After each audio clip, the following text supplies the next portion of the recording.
Good evening. Claire Holland was a mother of four, last seen going into a pub in the centre of Bristol 11 years ago. Her family always held some hope that one day she would come home.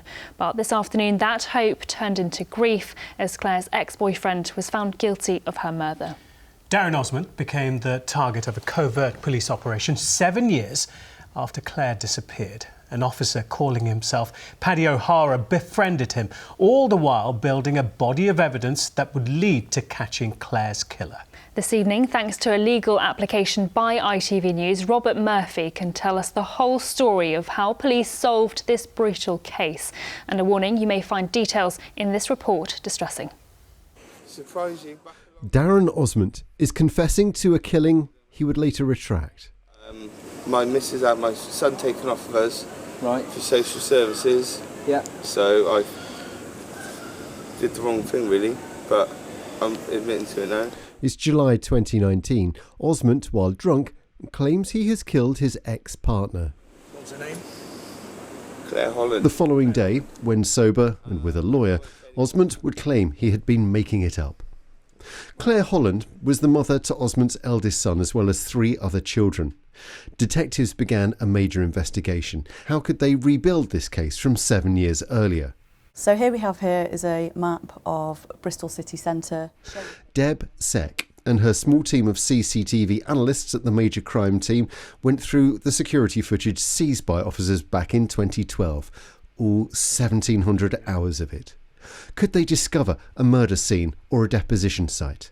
They looked for Darren Osment without luck. They needed to rebuild a picture of Claire's last hours.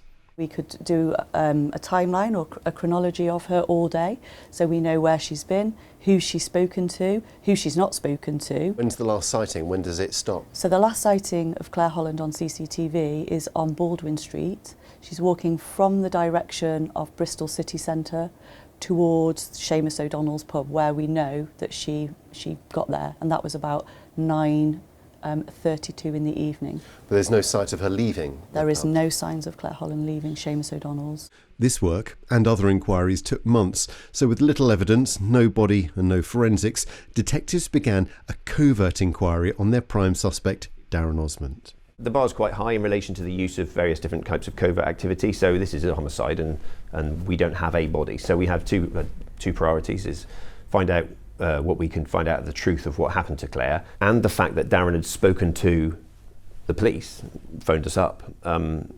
He seemed to be the sort of person who might actually speak to somebody.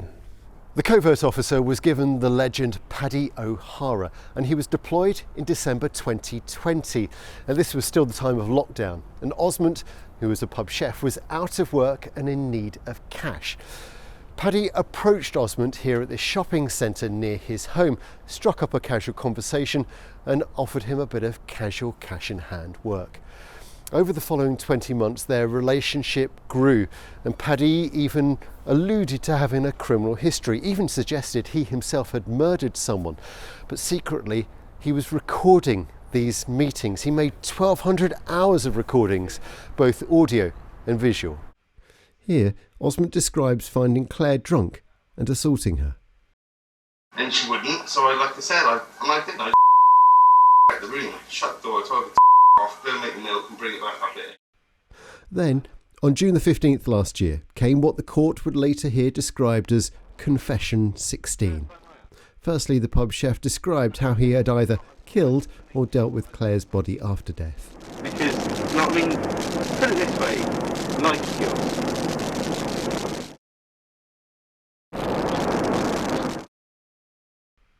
He alluded to putting Claire's body in a river.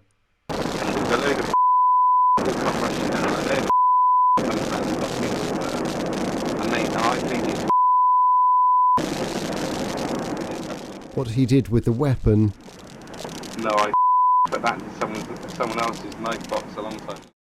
By this time, Paddy had spent 18 months as friends with Darren Osment. The scale of the deception was clear. I trust you like brother. Just, I don't even want to cast my mind back to what I had to mean. It's not pleasant, bro. It was The covert inquiry was led by police, but the Crown Prosecution Service gave guidance to ensure Osment's confessions could be shown to a jury. I've never known of an operation of that length. Over time, yes, there were further confessions, but perhaps more importantly, we got a real sense of the individual that we were dealing with, his behaviour, in particular his violent behaviour in relation to women. Today, Paddy's work paid off as after 6 days of deliberations, the jury found Osment guilty by a majority of 10-2, to the relief of Claire Holland's family.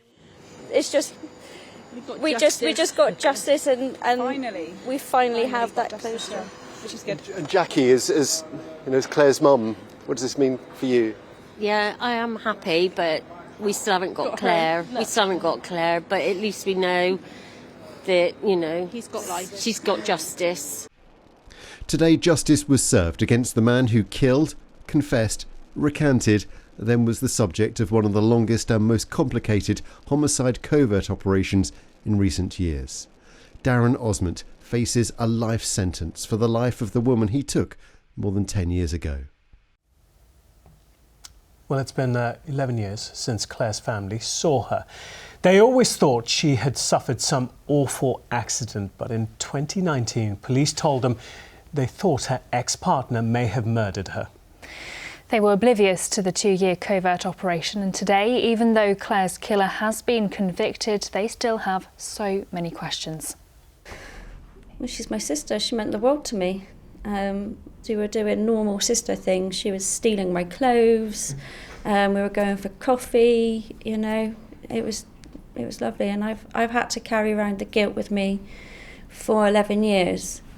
That if I would have taken her out with me when she said, "Can I come?" and I would have said, "Yes, come," she wouldn't have met Darren that night, and she might still be here. And I've had to carry that with me. I thought maybe one day she might just turn up.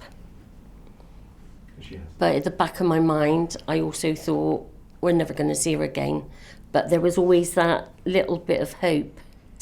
I'm still looking when I'm walking along, even though there's no proof of life.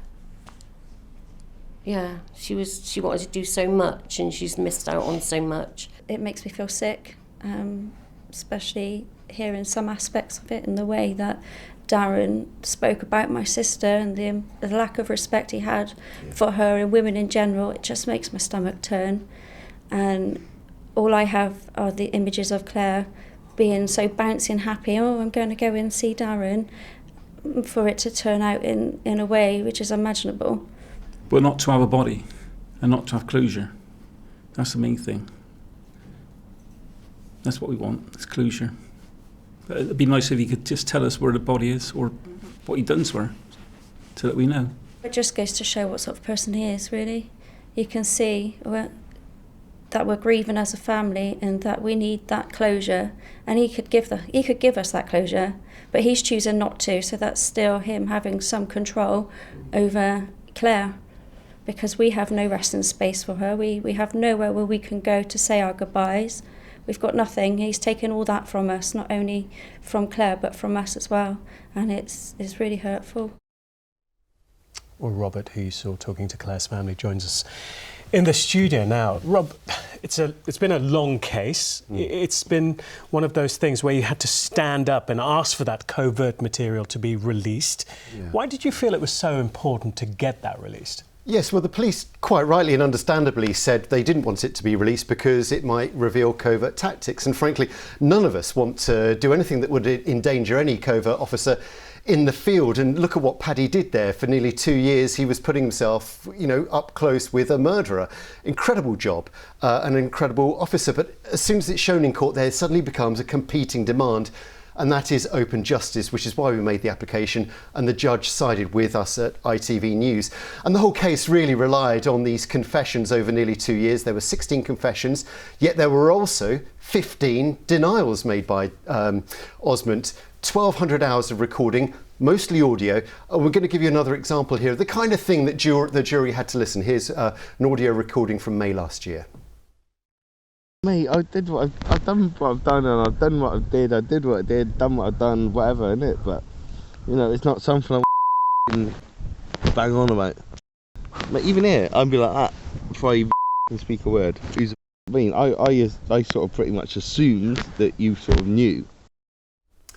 And there was a whole covert theatre involved in this case. Paddy pretended to be a criminal and got Osment to act as a lookout as he pretended to hotwire a lorry from a service station. He made what looked like criminal deals with other covert officers.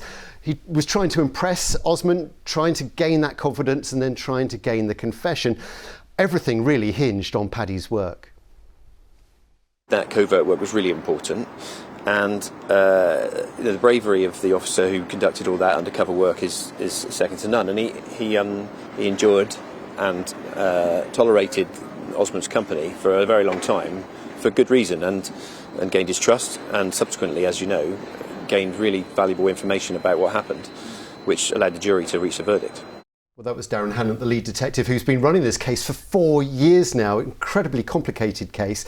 And he was one of only a couple of people who really even knew about the covert operation, about Paddy's work.